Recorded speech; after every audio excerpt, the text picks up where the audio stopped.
We're live. Hey, we're live already? Okay, I got no more bad words then. I'll be good, I promise.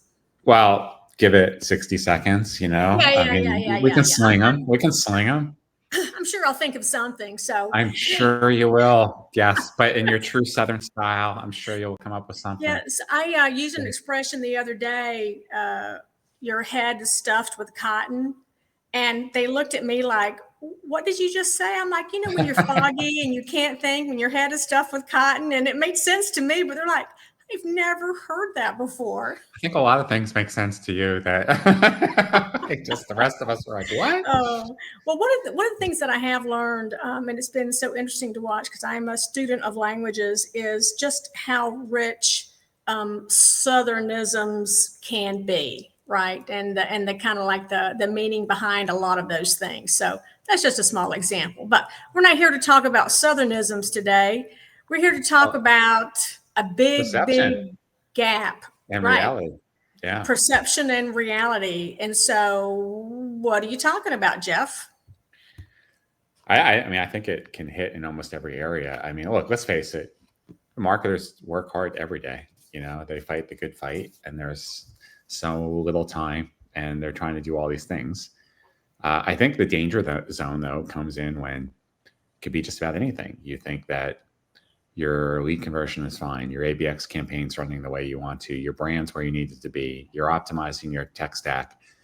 This whole conversation actually started when we were getting ready for this topic because I asked you, Mike, I'm just curious, how do marketing leaders know whether or not they're really using their tech stack or not? Because they just hand it off to somebody and hand it off. Like, yeah, run it. That's How right. do you really know for sure? Like, are you going in and what questions do you ask? What are you measuring? And so you buy all this tech. When someone tells you you're not using it, but you think you're using it well, that's a perception gap. But that's just because your head of martech is telling you that you're using it well, right? And we've had two examples just this week that kind of sparked this conversation. One was I had a friend who went into a new company, and he was looking at the skills, and he wanted the HubSpot person to do something for them. And this HubSpot person was just like so untrained. It was like not even crazy. And my first piece of advice to him was, I'm sorry, but get rid of him and get you some talent, because every day that you are not optimizing HubSpot because you don't have the right talent on board is another day that you're leaving revenue on the board, right? And we see that perception gap actually in a lot of CMOs, right, Jeff? And we do. We see it most often too when they have their teams take the revenue marketing maturity assessment. And most of the time, not all the time, but most of the time, the CMO and the senior leaders are significantly self-assessing their teams and organizations way ahead of where their teams usually do. Now, part of that comes from, look, CMOs and leaders do have purview to some specific information across the company or the leadership level, and maybe they see some things. And so some of those capabilities are fair, but in many others, they're detached from what's actually really happening on the ground. And they think things are better than they are, but their teams are telling them otherwise. And you have to believe your team, right? Because if you, let's take for an example, if the head of martech comes to the CMO and saying, "Babe, we are jamming, we are optimizing the hell out of our martech stack," and they're really not, maybe they're trying to protect their job. That's one scenario. The other scenario is when that person comes in and says, "Look, we've got to have more talent. We've got to have more skill." But in both cases, the CMO, I mean, they wear so many hats already. So they have to have a perception because they're visionary and they're thinking forward. But how do you stand back and say, as a leader, how do you assess that gap? What are some things that you can do? And where are all the places where we might find these perception gaps? We talked about skills. We talked about martech stack. We talked about, another good one was, how much are you really focusing on driving revenue? If you say that's your number one thing, yet we see only 15 to 20% of marketers are really at that revenue marketing stage. What are other areas, Jeff, where we have this perception gap? Sheree, my wife, and I were watching a series called Goliath, with Billy Bob Thornton. And so there was a scene, and there was in the deposition, and, the opposing counsel is being coy. And Billy Bob Thornton's like, well, why don't you just, give me a direct answer? And she's like, ask a different question. I'll give you a better answer, And so I was thinking about that when you were saying that. It's like, how do you close the perception? Well, it starts off, what questions are you asking? I mean, so you're right. Of course, as leaders, we need to trust our team. But as Reagan said, you got to verify too. So, okay, your martech person comes to you, or your campaign person comes to you and says, everything's fine. Great. And, what are you then following up with? You just check the box and you say it's fine, or, okay, well, what capabilities are we using? Has the vendor come out with anything new recently that we should be interested in? What are you basing that on? How much adoption are people using? Are there any processes that need to be documented? I think there's questions that we could ask to there are.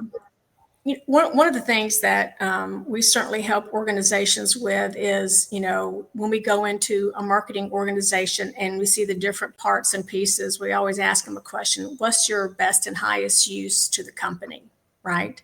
Mm-hmm. So I think a lot of times, because marketers are not purpose driven, they don't have that connection to their best and highest use. They show up and they do a job, right? However, if we keep asking them that question, like, for example, if you ask the head of martech, what's your best and highest use? It is to be a visionary of the technology so that we can be better, faster, cheaper, and drive more revenue and make a bigger business impact on the company.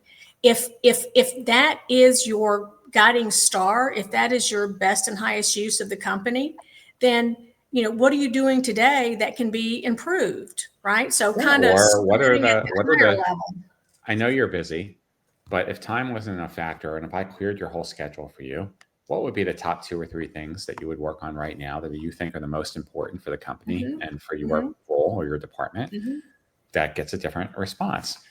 Because in marketing, we're conditioned to please everyone else around, everyone around us, and do whatever is being asked of us to do. And that's admirable to a degree, but at the same time, then how do you validate? And then your perception is, well, the team's working hard, they're doing all these things. Okay. I like removing the day-to-day barriers that you just talked about. And another question to follow that is, if you were coming in as a consultant, or if you were coming in the new head of this group, or if a company came to you and said, I want you to build this out from scratch, what would that look like? And the important part about that is it gets your employees to think at a much higher level so that they can be constantly putting action into constant change, to constant improvement. And if you don't give them a way to share that, a way to think about that, again, people show up and they do their jobs. I think another way of closing the gap, Deb, is what are you actually being measured on, and what are you measuring your team on? And I think so many times we see the disconnect happen between, everyone leaves the boardroom or the leadership meeting esprit de corps. They're all supporting the company's vision and goals. And then you get into each department, and what they're being measured on is very different things. Like we were just on site with a client a couple weeks ago, and they were very proud. They were talking about their biggest goal going into next year is number of SQLs that they're creating. And I challenged them on that, and I'm like, okay, but you're already saying that you're having alignment issues with sales. Has sales helped you define the definition of an SQL? No. What is sales? No way. No way. They haven't. So, but also sales is being measured on revenue, right? So if you're going to make your whole goal for the year, and don't get me wrong, I'm not saying that marketing shouldn't have SQL as a target. Yeah. But if that's your target and then sales has a target of revenue, you're already at a disconnect. So your perception, the CMO is going to think they're doing great. What are you talking about? I'm 20% over my SQL goal year to date. What's the problem? Well, the problem is that goal doesn't match the revenue goal that sales has. So that's a perception gap. And that perception gap then feeds down through the team when the metrics are not aligned it with really what does. You're trying to get the team to do. It really does. I think if a marketing organization could do one thing to change behavior, it would be to align metrics. And I remember in 2004 when I bought Eloqua, I made my marketing team 50% of their variable comp was tied to the number of sales qualified leads that actually became an opportunity. You could hear them yelling from Atlanta to Seattle, right? But did it change behavior? Yes, it did. And until we start putting those kinds of metrics in place, we're just not going to see the behavior change because there's no reason to. A lot of times that accountability stops at a CMO level or is tied or some, that revenue is tied to overall company performance, which is great. You should do that. But we know, I don't care who you are, you change how somebody is paid and behavior will absolutely Yeah, that's change. another good point too. You're right. Even for CMOs that are held accountable for a revenue number, we see many times their teams are not, like even their direct reports. And why? Well, they don't have purview to all the other things. It wouldn't be fair to hold them accountable for that. Or I have other ways of measuring their performance. Okay, but you realize then you're putting yourself out on an island. You need your team. You need your team to be performing and do everything they can to make your team number, and then you hit your number. Right. So if you're giving them something different to shoot for, right. you're basically shooting yourself in the foot before you Absolutely. even start. And if the leaders are always the one coming down with the ideas, and you don't have any ideas that's coming from here up, that is a big problem. Again, you're just isolating the leadership, and you've got a team of people that just kind of show up to work. And that's really, nobody can really afford that these days. And so I love the idea of tying some kind of more metrics. And it can also be things, Jeff, like as simple as certifications, right? I go back to the example of the HubSpot user. And, even if they had hired that person, they should have checked more carefully on HubSpot qualifications and also certifications, because that is one way that you can measure that you're. And I think a lot of marketing organizations are afraid to pay for certifications because they'll feel like someone will leave. Yet, I would say that talent is probably the number one reason why we don't use as much of the martech stack as we could. Therefore, we don't really get the revenue generation from marketing that we could be getting. Well, that's one. And I think when you talk about perception gaps, okay, you were in the demo, or maybe you got briefed by your team. Let's buy this software, this stack. You sign off on it. Do you even know what you have? And I'm not talking about features. I'm talking about the capabilities of the tech that you own, and then the processes, and then to your point, the talent that's supporting it. Because if you don't really appreciate that, every time you get a new ask, you're inclined to either grant it or you're going to move some things around. And that's why this problem keeps perpetuating. You're not even aware of what you have. So you buy more because the perception is you don't think you have it. So you have to go get it. And so it's basically like keeping up with the Joneses. Yes. But you don't even know what you have in your own house already. So that's a perception gap. It's not, and again, it's not just the tech, which is of course a big part of it, but your process gaps, your people gap, or the perception that if I buy this new technology, or if I hire this person, check the box, we're good. I met that fire. Now I'm going to go on the next thing. No, you're not good, because just because you hire someone, what if they have a different idea of what success is? What if they're being measured differently? If you didn't validate what they're actually doing or how they're being successful?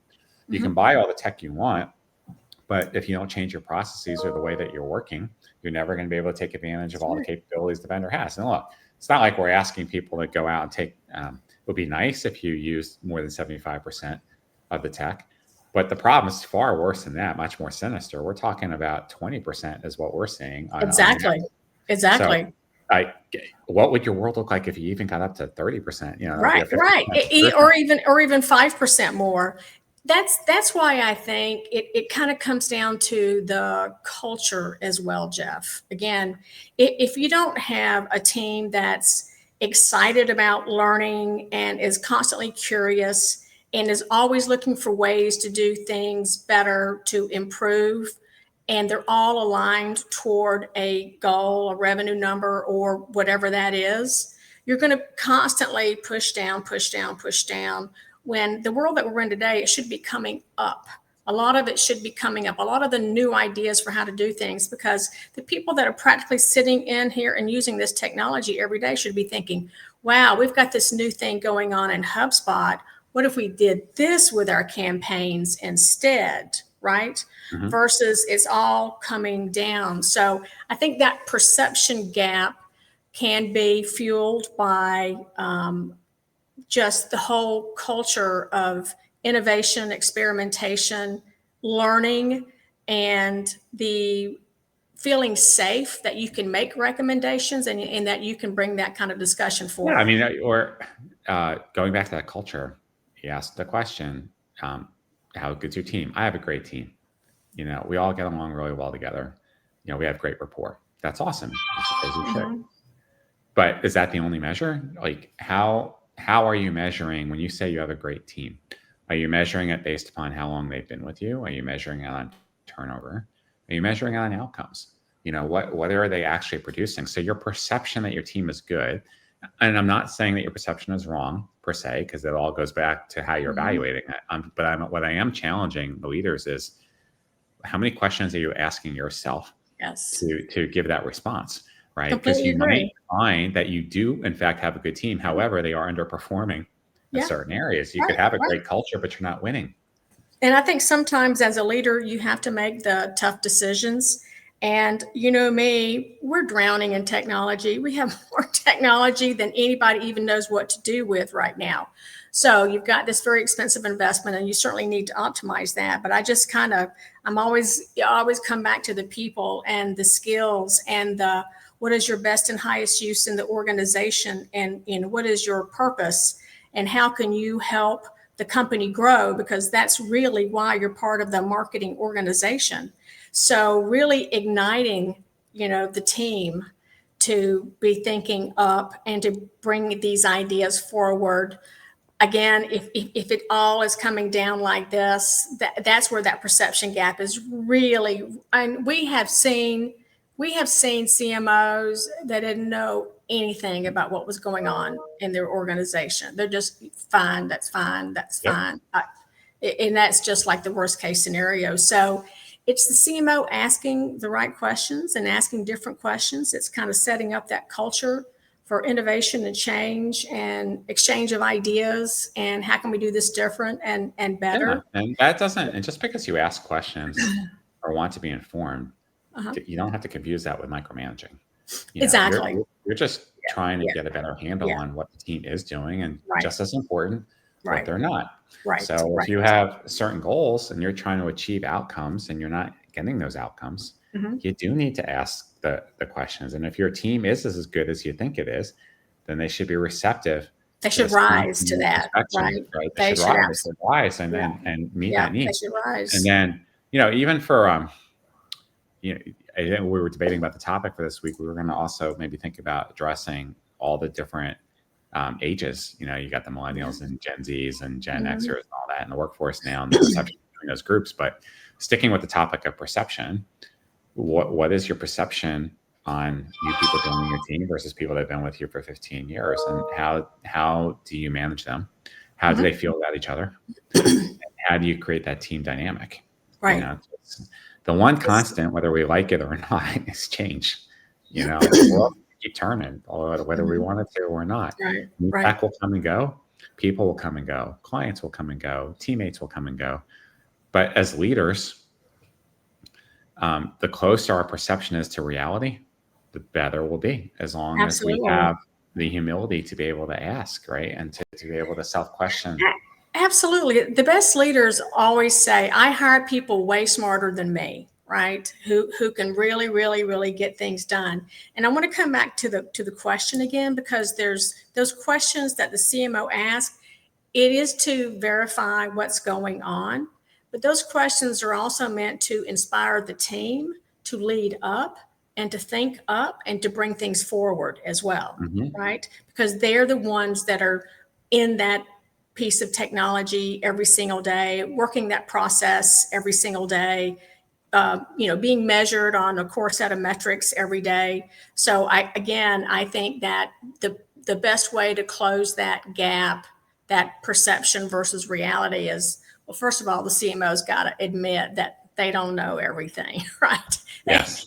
Okay, That's a tough place to start. You know? They have to admit they have a problem, potentially, right? And thank God I have CMOs, you every day telling me I don't know everything, because I don't know what I would do otherwise. Yeah.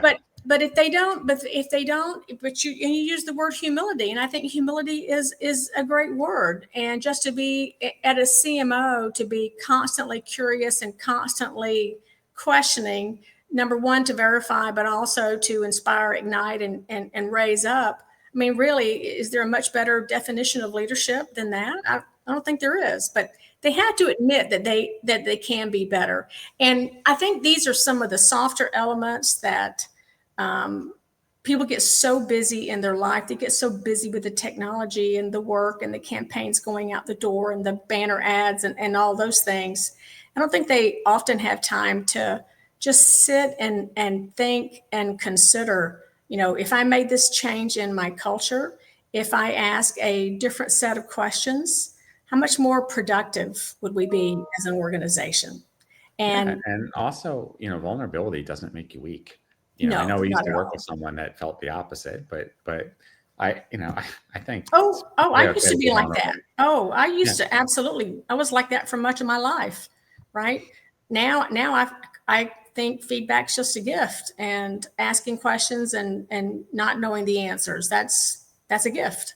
It's authentic. To me, I don't think it makes you weaker as a leader. I think it makes you stronger. Absolutely. And it makes your team stronger too when you do that. It does. I think it comes back to that perception. So let me ask you this, Jeff. I want you to share another story of perception versus reality. You were having a conversation with someone recently about their marketing automation, and they said, "Oh, we are fantastic users." And kind of, how did that conversation go? And so I smiled, I listened, as I often do, and then I just started asking questions, politely but respectfully, probing 3 or 4 questions, and really they were using maybe 10% of what they bought. Right. And I don't view these as exercises to make the person feel bad or punish them. No, not at all. It's more about, it's showing them the opportunity, like, hey, imagine you're spending $150,000 a year for this platform and you're using 10%. If we could show you how to use a little bit more, imagine what you can do, and then you don't need this other platform. You don't even need this other thing. So it's really just more about redirecting and helping people. And exactly. You said it earlier, like, we are all so busy, busier than it seems like we've ever been. And we can't stop long enough to think half the time. And so perception is all we can go with, or a gut feel. It's fine, it's good, it's not on fire, it's not burning, and I have 17 other things, that I need to take care of. So I'm just going to leave this for now, and I'm going to turn my attention to the thing that's the hottest. And I get that. I mean, I've done that too, of course. We've all done it. We've all been there. Last question. If you were to take a look at B2B marketing, what do you think is the gap between perception and reality, if you were to give it a percentage? What percentage of companies you think there's a gap that needs to be addressed between? Yeah, I mean, I don't, you're asking, I mean, this isn't scientific because I haven't specifically measured it, but it feels like it's at least 50%. And I say that based upon, like, when we do the surveys and we ask people what they think they're doing about X, Y, and Z, and they're typically so far apart from what the facts are showing. I would say at least 50%. Absolutely. And the bigger the organization, I think the bigger the gap. Of course, because there's only so many things. There's so many moving parts. You have so many different divisions and different tech and overlapping tech. No, there isn't any one single owner that knows it all. That's just a reality. The bigger the company, the reality. That's exactly right, Jeff. Okay. But got to close that gap. So got to close that gap, and you got to start by being honest with yourself. Always. Until next week, I'm Jeff. All righty. I'm Debbie. All right. We'll keep it raw. Thanks, y'all. Bye. Bye.